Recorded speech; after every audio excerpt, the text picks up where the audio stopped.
இப்படி மாறி மாறி ஓட்டு போட்டு ஏமாந்து சாவறதுக்கு பதில் பாதிக்கப்பட்ட நம்ம நிக்கணும் எலெக்ஷன்ல. அரசியல நம்ம தலையிடணும், இல்ல அரசியல் நம்ம வாழ்க்கையில தலையிடும். ஐயா, மதுரைக்கு 2 டிக்கெட் கொடுக்குறீங்களா? என்னங்க பெரியவரே, இவ்வளவுதான் இருக்கு, மீதி பணம் யார் தருவா? என்னையா சொல்றீங்க? சீனியர் சிட்டிசனுக்கு அவ்வளவுதானா? அதெல்லாம் அந்த காலம். சீனியர் சிட்டிசன் ஸ்கீம் கேன்சல் பண்ணி ரொம்ப நாள் ஆச்சு. இனி என்னெல்லாம் பண்ண காத்திருக்காங்களோ. ஐயா பெரியவரே, கவலைப்படாதீங்க. ஜூன் 4 தேதிக்கு அப்புறம் திரும்ப வாங்க. மத்தியில் ஆட்சியும் மாறிடும், காட்சியும் மாறிடும். இந்தியாவை காக்க ஸ்டாலின் அழைக்கிறேன். தமிழர்களின் நெஞ்சத்தில்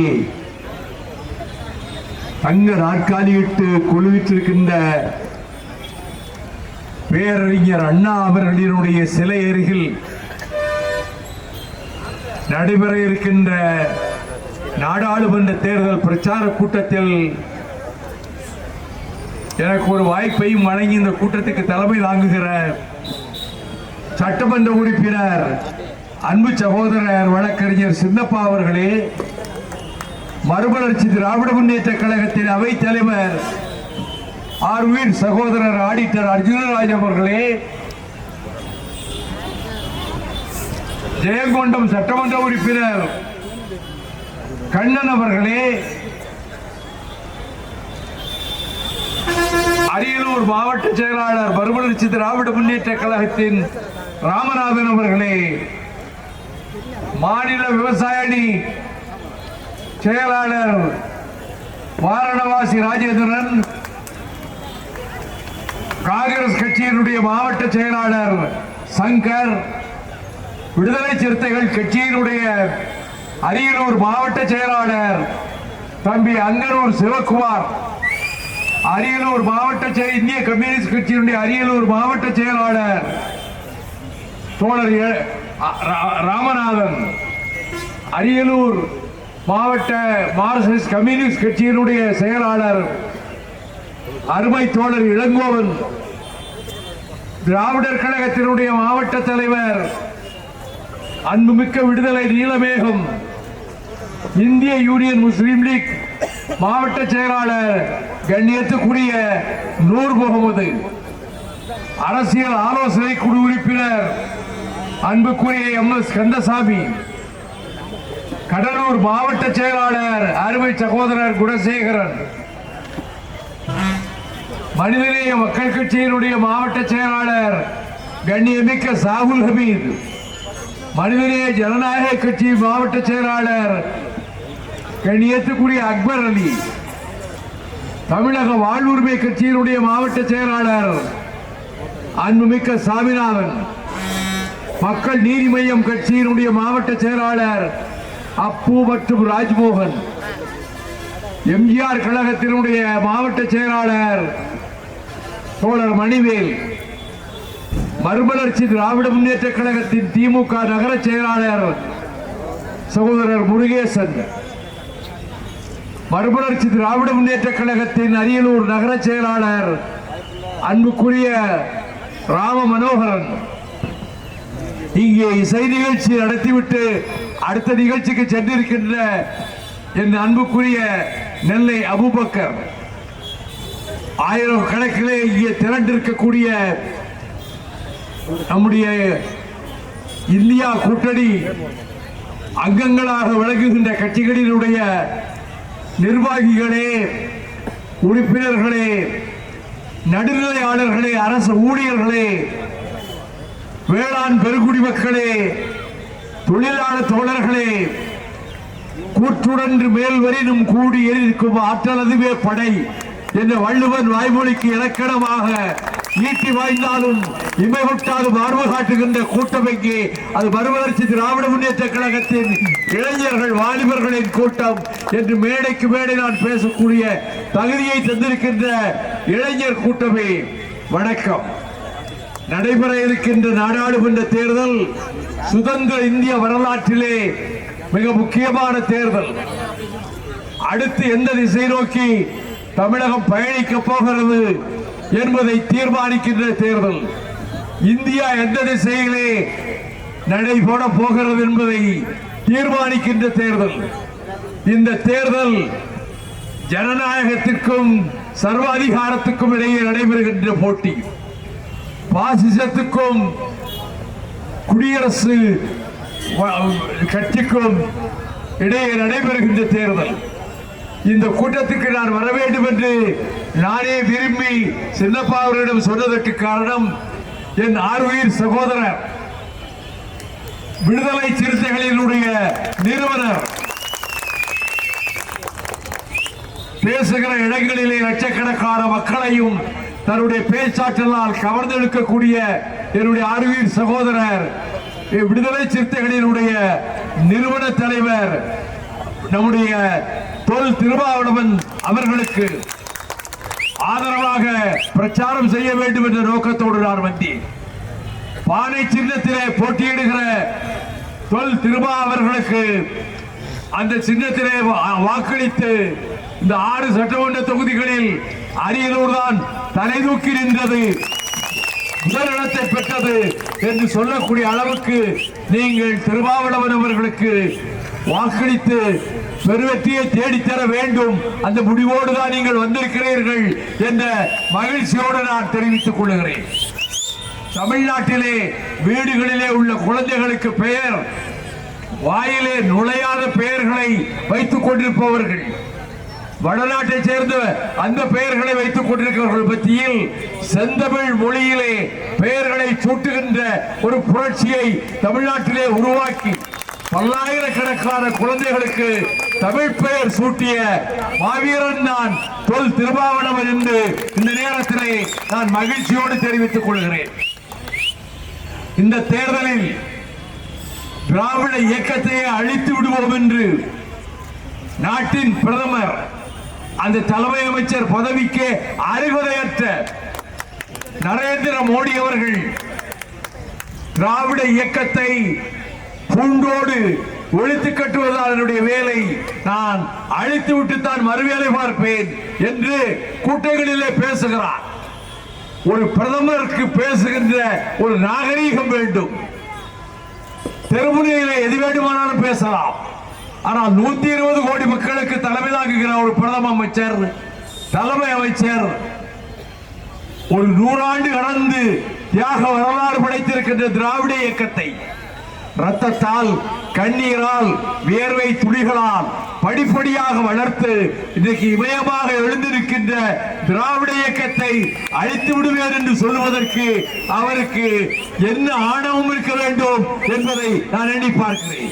பிரதம மந்திரி அவர்களே, தமிழ்நாடு இது திராவிட இயக்க பூமி. டி.எம். நாயரும், தியாகராயரும், நடேசனாரும், தந்தை பெரியாரும், பேரறிஞர் அண்ணாவும், முத்தமிழ் அறிஞர் டாக்டர் கலைஞர் அவர்களும், லட்சக்கணக்கான திராவிட இயக்க தொண்டர்களும் பாடுபட்டு வளர்த்த கட்சிதான் திராவிட இயக்கம். அரியலூர் திராவிட இயக்க கோட்டை. நீங்கள் திராவிட இயக்கத்தை அழித்து விடுவேன் என்று சொல்வது ஜனநாயகமா? அப்படி என்றால் நீங்கள் சர்வாதிகாரியாக மாறப் போகிறீர்களா? அந்த திசையை நோக்கித்தான் இப்பொழுது நாடு போய்கொண்டிருக்கிறது நரேந்திர மோடியின் தலைமையிலே. அவர் இந்த இந்திய பூபாகத்தை, இன்றைக்கு இருக்கக்கூடிய பாராளுமன்ற முறை, பார்லிமெண்டரி சிஸ்டம் என்கின்ற பாராளுமன்ற முறையை ஒழித்துவிட்டு அமெரிக்காவிலே இருக்கக்கூடிய குடியரசுத் தலைவருடைய ஆட்சி முறை என்கின்ற வகையில் பிரசிடென்சியல் ஃபார்ம் ஆஃப் கவர்மெண்ட், இங்கே ஜனநாயகத்திற்குரிய ஜனாதிபதி தேர்தலை கொண்டு வர வேண்டும் என்ற எண்ணத்தில் படிப்படியாக காரியங்களை செய்து கொண்டே வருகிறார். இந்த தேர்தலிலே அவர்கள் தப்பித்தவறி வெற்றி பெறுவார்களானால் அவர்கள் நிச்சயமாக குடியரசுத் தலைவருடைய ஆட்சி முறையை கொண்டு வர நினைப்பார்கள். நரேந்திர மோடி குடியரசுத் தலைவர் ஆகிவிடலாம், ஒரு சர்வாதிகாரி ஆகிவிடலாம் என்று மனப்பால் குடித்துக் கொண்டிருக்கிறார். அது நடக்காது. திராவிட இயக்கம் இந்தியாவிலே இருக்கிற வரையிலும் அது ஒருபோதும் நடக்கப் போவதில்லை. திராவிட இயக்கத்தை நீங்கள் அழிக்க முடியாது.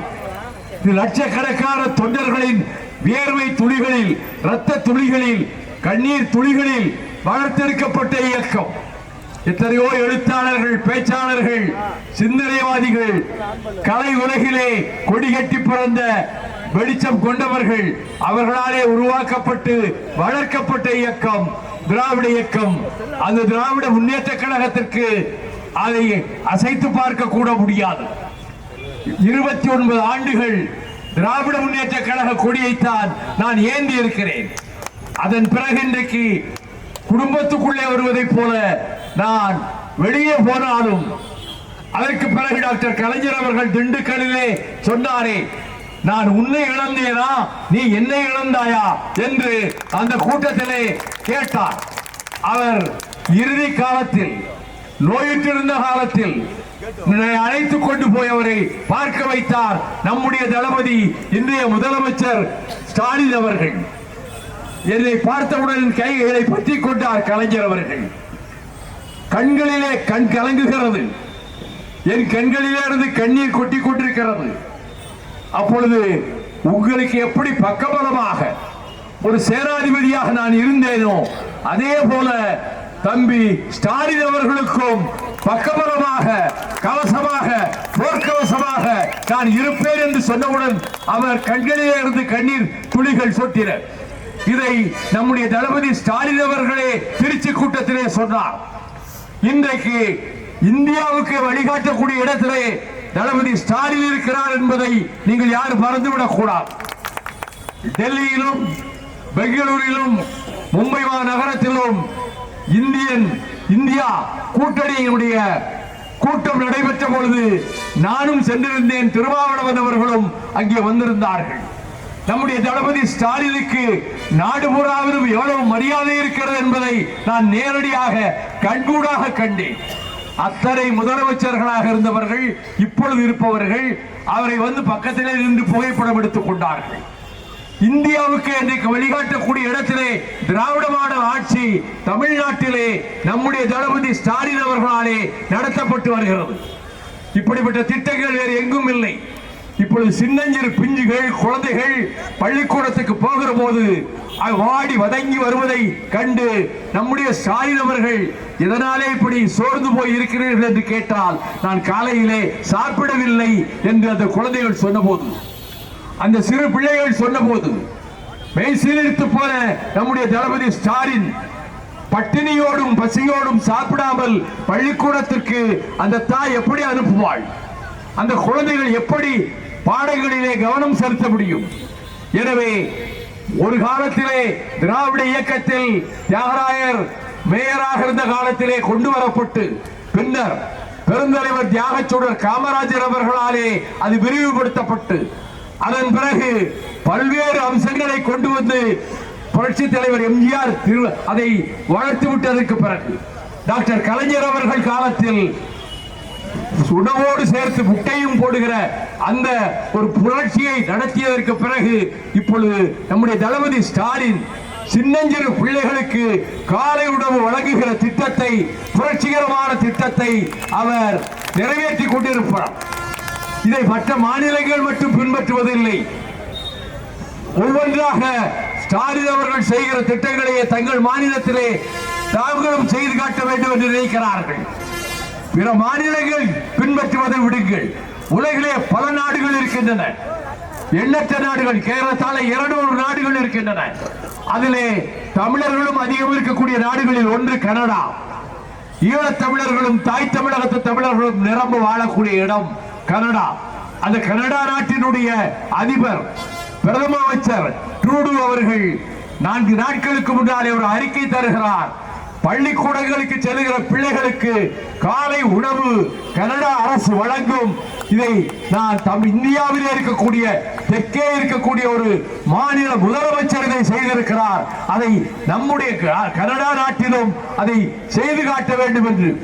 அப்ப உலகத்துக்கே வழிகாட்டக்கூடிய அளவுக்கு தகுதியை பெற்றிருக்கின்றார் நம்முடைய ஸ்டாலின் என்ற வகையிலே நான் பெருமைப்படுகிறேன்.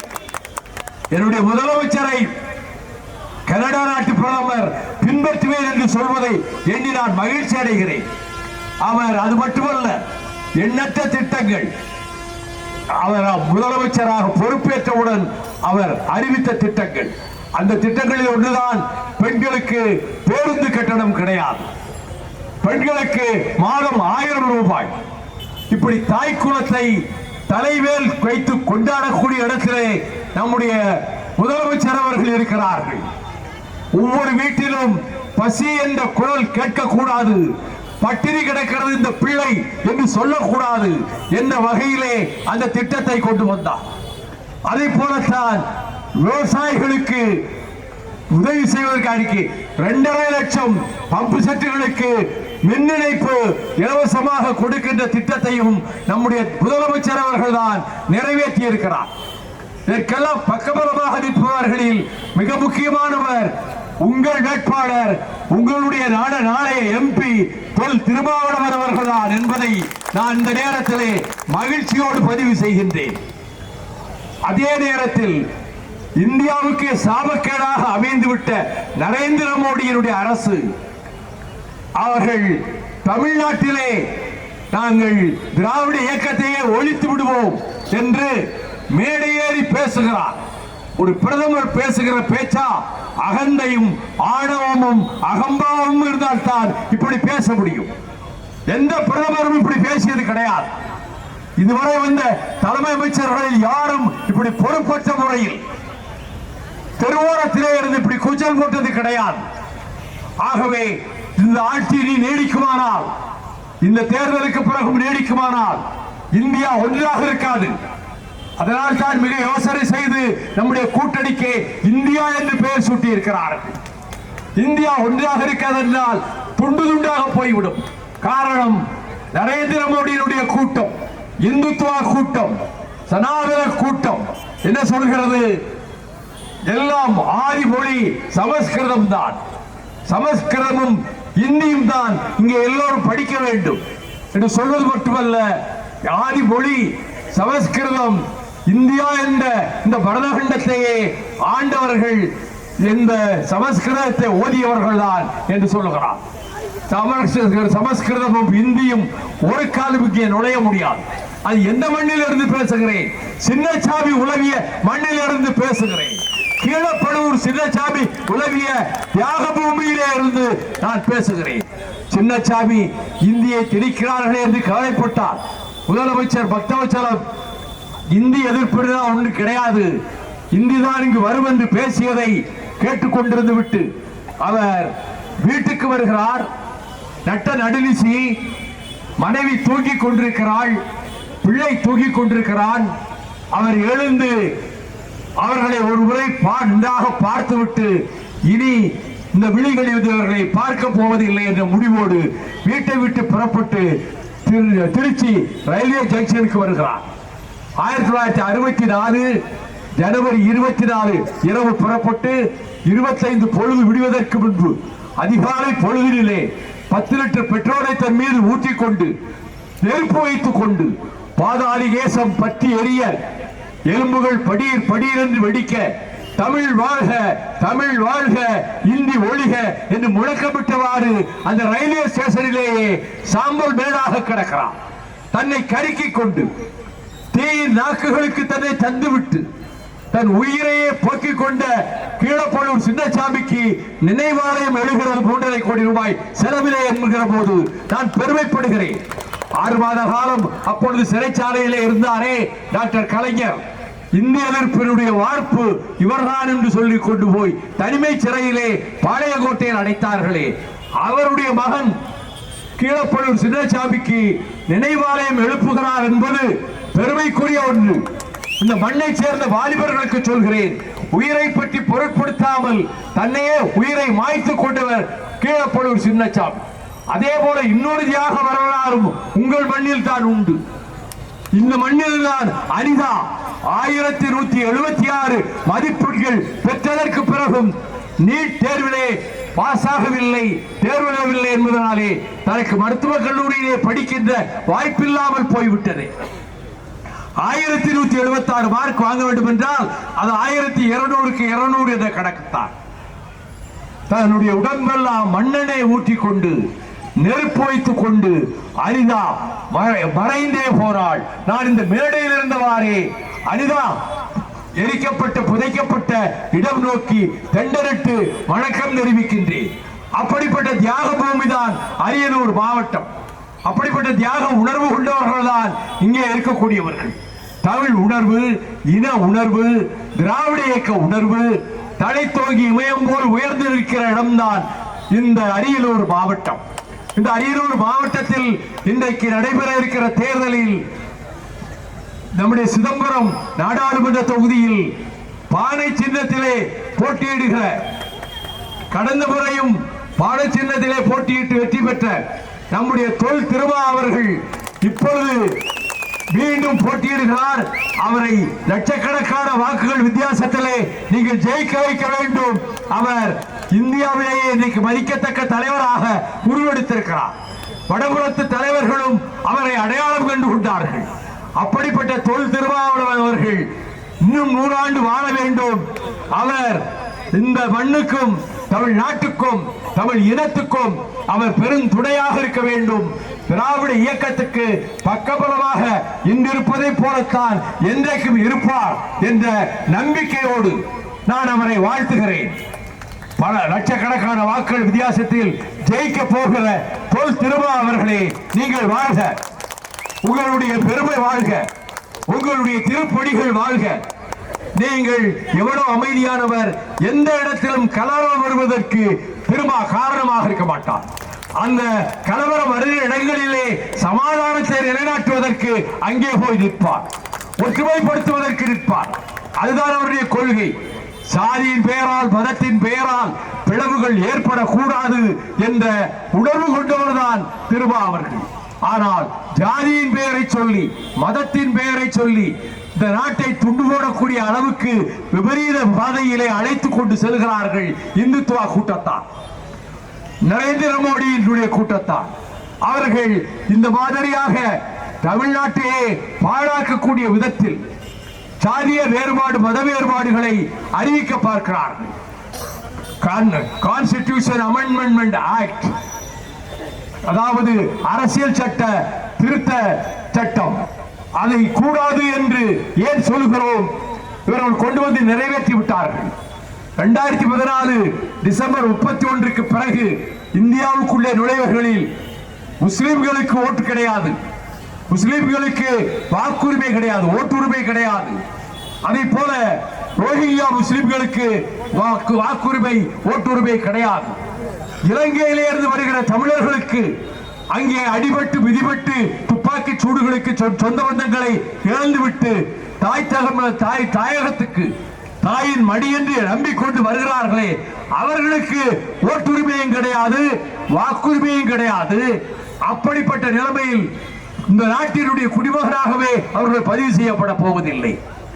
இது அனைத்தும் இதற்கு என்ன விளக்கம் சொல்ல முடியும்?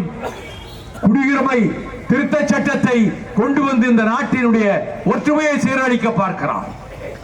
மாநிலங்கள் துண்டுபடும் என்று நான் சொன்னேன், மன்மோகன் சிங்கிடமும் சொன்னேன். நீங்கள் இலங்கைக்கு ஆயுதங்களை அனுப்பிக் கொண்டே இருந்தால், எங்கள் இன மக்கள் அழிந்து கொண்டே இருந்தால், அதனுடைய விளைவு சோவியத் ரஷ்யா போல இந்தியா மாறும். சோவியத் ரஷ்யா துண்டு துண்டானதை போல, 15 நாடுகளானதை போல இந்திய பூபாகத்திலும் இந்த ஒற்றுமை சீர்குலைந்து போகும் என்று அவரிடத்திலும் எச்சரித்தேன். இன்றைய நரேந்திர மோடி அவர்களுக்கும் சொல்கிறேன், நீங்கள் வெற்றி பெற்று விட்டோம் என்று நினைப்பீர்களானால் நீங்கள் படுதோல்வியை சந்திக்க போகிறீர்கள். தோல்வி பள்ளத்தாக்களே தூக்கி எறியும் இந்த தமிழ் சமுதாயம் என்பதை நான் ஆணித்தரமாக தெரிவித்துக் கொள்கிறேன். எந்த காரணத்தை கொண்டும் நாங்கள் இந்தியை ஏற்றுக்கொள்ள மாட்டோம், சமஸ்கிருதத்தை ஏற்றுக்கொள்ள மாட்டோம். உலகின் தாய்மொழி தமிழ், அந்த தமிழ் இருக்கையிலே வேறு மொழி எதற்கு என்ற உணர்வு கொண்டவர்கள் தான் தமிழ்நாட்டிலே வாழ்கிறோம். ஆகவே இங்கே வந்து நட்டாக்களும் பூட்டாக்களும் இங்கே வந்து எதையோ பேசிக் கொண்டு போகிறார்கள். உங்களுக்கு தமிழ்நாட்டை பற்றி தெரியாது, மோடிக்கும் தெரியாது. வாஜ்பாய் அதை உணர்ந்தவர், அதனால் அவர் கவனத்தோடு பேசினார். மதுரையிலே மாநாட்டில் பேசுகிற போது கூட தமிழர்களை உயர்த்தி கௌரவத்தோடு பேசினார். ஆனால் நரேந்திர மோடி தமிழர்களுக்கு விரோதி என்ற குத்தரை ஆழமாக தமிழர்கள் நெஞ்சிலே குத்தப்பட்டு விட்டதனாலே அவர் போகிற இடமெல்லாம் பாரதியை பற்றி சொல்கிறார். இந்தியிலே எழுதி வைத்துக் கொண்டு பாரதி பாட்டை வாசிக்கிறார். இந்தியிலே எழுதி வைத்துக் கொண்டு ஒரு திருக்குறளை தட்டு தடுமாறி வாசிக்கிறார். இதன் மூலமெல்லாம் எங்களை ஏமாற்றி விடலாம் என்று கருதுகிறீர்களா? முதல் சங்கம், இடைச்சங்கம், கடைச்சங்கம் என்று 3 சங்கங்களை வைத்து தமிழை வளர்த்த பூமி எங்களுடைய புண்ணிய பூமி தமிழகம். இதனுடைய பெயர் தமிழ்நாடு என்று அறிஞர் அண்ணா அவர்கள் வரைவதற்கு முன்பு அந்த பெயரை சட்டமன்றத்திலே உச்சரித்து எல்லோரும் வாழ்க என்று சொல்ல தமிழ்நாடு என்று வாஜ்பாய் நம்முடைய அறிஞர் அண்ணா அவர்கள் சொல்ல அத்தனை பேரும் வாழ்க வாழ்க வாழ்க என்று 3 முறை முழக்கம் அளிக்கிறார்கள். அதை நீங்கள் மாற்ற முடியாது, எவர் வந்தாலும் மாற்ற முடியாது என்று அண்ணா அன்றைக்கே சொன்னார். இதை யாரும் இனி மாற்ற முடியாது. தமிழ்நாடு என்ற பெயர் வைத்ததை மாற்ற முடியாது, இந்தியை கொண்டு வந்து திணிக்க முடியாது. ஆனால் இங்கே ஒரு உலர்வாயன் கவர்னராக இருக்கிறார் ஆர்.என். ரவி. அவர் சொல்றார், இங்கே இந்திக்குத்தான் இங்கே இடம் உண்டு என்று சொல்வதோடு, சமஸ்கிருதத்தான் இங்கே இடம் உண்டு என்று சொல்வதோடு பட்ஜெட் வாசிக்க வருகிறார். சட்டம் என்ன சொல்கிறது? அரசு என்ன பேச்சை தயார் பண்ணி கொடுக்கிறதோ அதை வாசிக்க வேண்டியதுதான் கவர்னருடைய கடமை, குடியரசுத் தலைவருடைய கடமை. அப்படிப்பட்ட பேச்சை தயார்படுத்தி அனுப்பினார்கள்.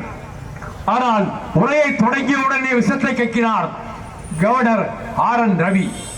அவர் பெரியார் பெயரை உச்சரிக்கவில்லை, அண்ணா பெயரை உச்சரிக்கவில்லை, காமராஜர் பெயரை உச்சரிக்கவில்லை, டாக்டர் கலைஞரின் பெயரை உச்சரிக்கவில்லை.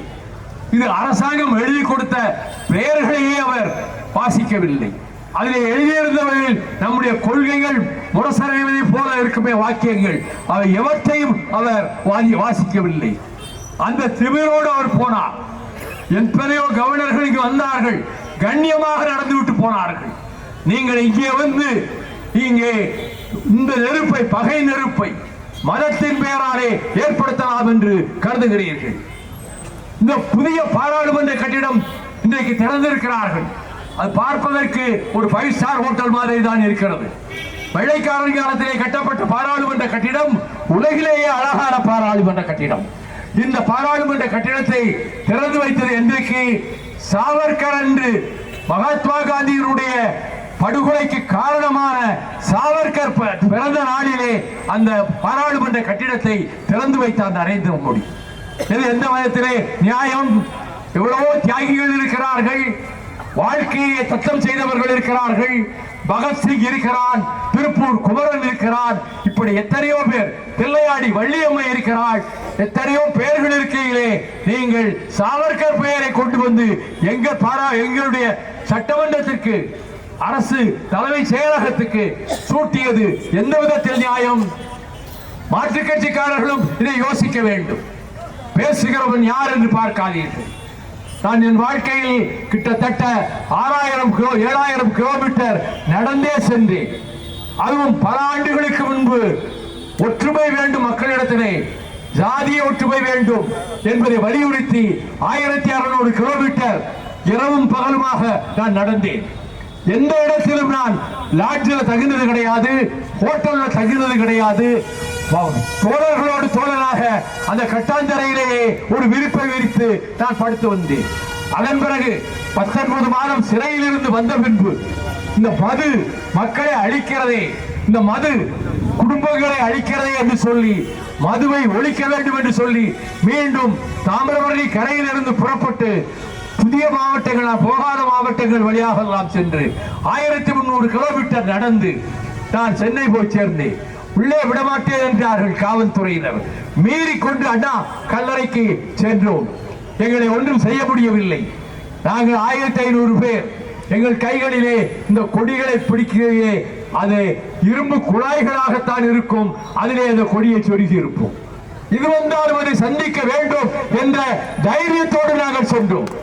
அதே போல அன்று இரவு எல்லோரையும் விட்டு விடுங்கள், என்னை கைது செய்யுங்கள் என்று சொன்னேன். என்னை கைது செய்து கொண்டு போய் அடைத்தார்கள். என்னுடைய தாயார் அதே கொள்கைக்காக, மதுவை எதிர்ப்பதற்காக எங்கள் ஊரில் எல்லையிலே உண்ணாவிரதம் இருந்தார்கள். ஆயிரக்கணக்கான தாய்மார்கள் என் தாயாரை சுற்றி சூழ்ந்து கொண்டு உட்கார்ந்து கொண்டார்கள். நான் கேள்விப்பட்டு சென்னையிலே செங்கல்பட்டிலே இருந்தவன் நான் போய் சேருகிறேன். இரவு 9 மணி ஆகிவிட்டது. அப்பொழுது அங்கேயே அவர் உட்கார்ந்துருக்கார்கள், தண்ணீர் கூட குடிக்காம. ஏமா இப்படி செஞ்சீங்க? நீ அறிக்கை விட்டுருக்கிற, எல்லாரும் உண்ணாவிரதம் இருப்பாங்களே தமிழ்நாட்டில், இப்ப நான் உண்ணாவிரதம் கட்டி அது என்ன அர்த்தம்? அதனால நான் இருந்தேன். மறுநாள் காலையிலே போலீஸ் வராது, ஒன்று நடக்காது நினைத்துக் கொண்டு நான் தூங்க போனேன். விடியற்காலை சொல்லுகிறார்கள் 500 போலீஸ்காரர்களை கொண்டு வந்து அந்த மதுக்கடை டாஸ்மாக் கடைக்கு எதிரே நிறுத்தி வைத்திருக்கிறார்கள் என்று சொன்னார்கள். நான் உடனே இளைஞர்களை திரட்டினேன். இளைஞர்களை திரட்டி கொண்டு அந்த மதுக்கடை இருக்கிற திசையை நோக்கி போறேன். புறப்பட்ட போதே தாயார் கேட்டார், கலகம் வருமாப்பா என்று கேட்டார்கள். வந்தாலும் வரலாம், நீங்கள் ஒன்றும் கவலைப்படாதீர்கள், தம்பி வீட்டிலே இருப்பார்.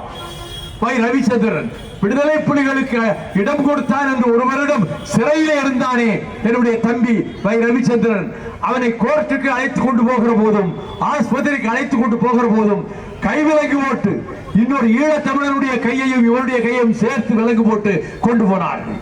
அவன் என்னோடு பின்னாலேயே வந்து விட்டான். ஆக டாஸ்மாக் கடை சுற்றிலும் போலீஸ் பட்டாளம். இந்த டாஸ்மாக் கடையை பொறுத்து மூட போகிறீர்களா இல்லையா? போலீசார் அதெல்லாம் செய்ய முடியாது என்றார்.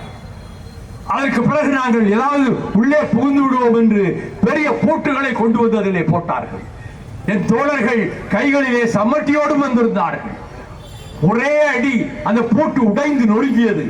அதற்கு கதவை உடைத்தெறிந்தார்கள். உள்ளே இருக்கக்கூடிய சாராய பாட்டில்கள், விஸ்கி பாட்டில்கள், பீர் பாட்டில்கள், அத்தனை மது பாட்டில்களையும் ரோட்டிலே போட்டு உடைத்து அதுக்கு நெருப்பு வைத்தார்கள். எல்லா பத்திரிகைகளிலும் இந்த செய்தி வந்தது. இந்த 2வது முறை இப்படி உண்ணாவிரதம் இருந்த காரணத்தினாலே என் தாயார் மிக உடல்நலம் கெட்டு நான் அப்பல்லோ ஆஸ்பத்திரிக்கு கொண்டு போனேன், சென்னைக்கு.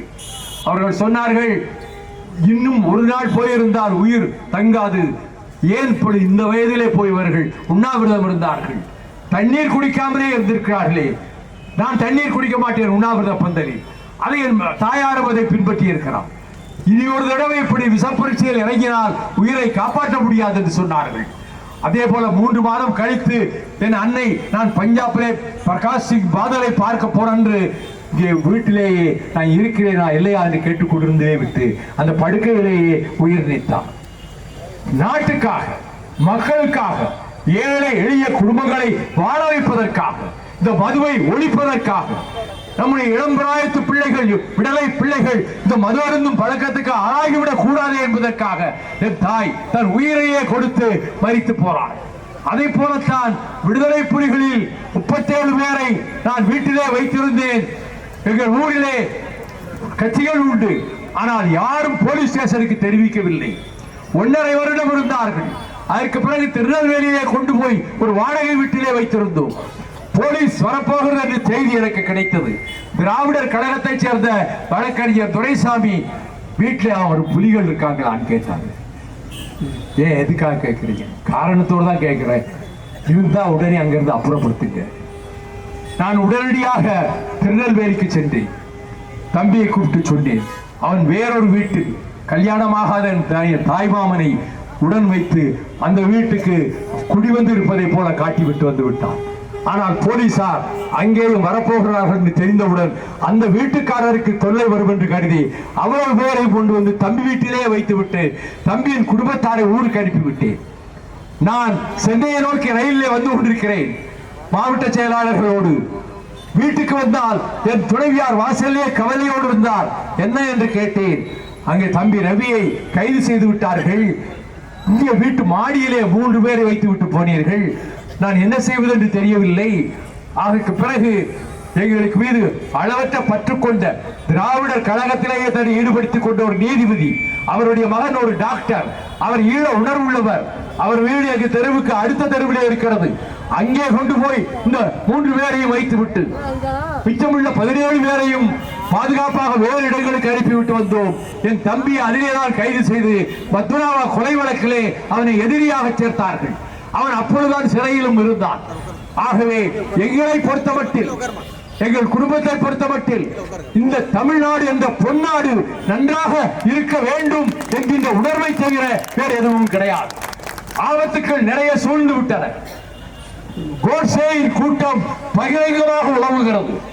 நாதுராம் விநாயக கோட்சே என்ற கொலைகாரர் பிர்லா மாளிகையினுடைய பிரார்த்தனை கூட்டத்தில் அண்ணல் காந்தியடிகளை சுட்டுக் கொண்டாரே, அவருக்கு சிலை எடுக்கிறார்கள். வடக்கே அவருக்கு சிலை எடுத்து மாலை போடுகிறார்கள்.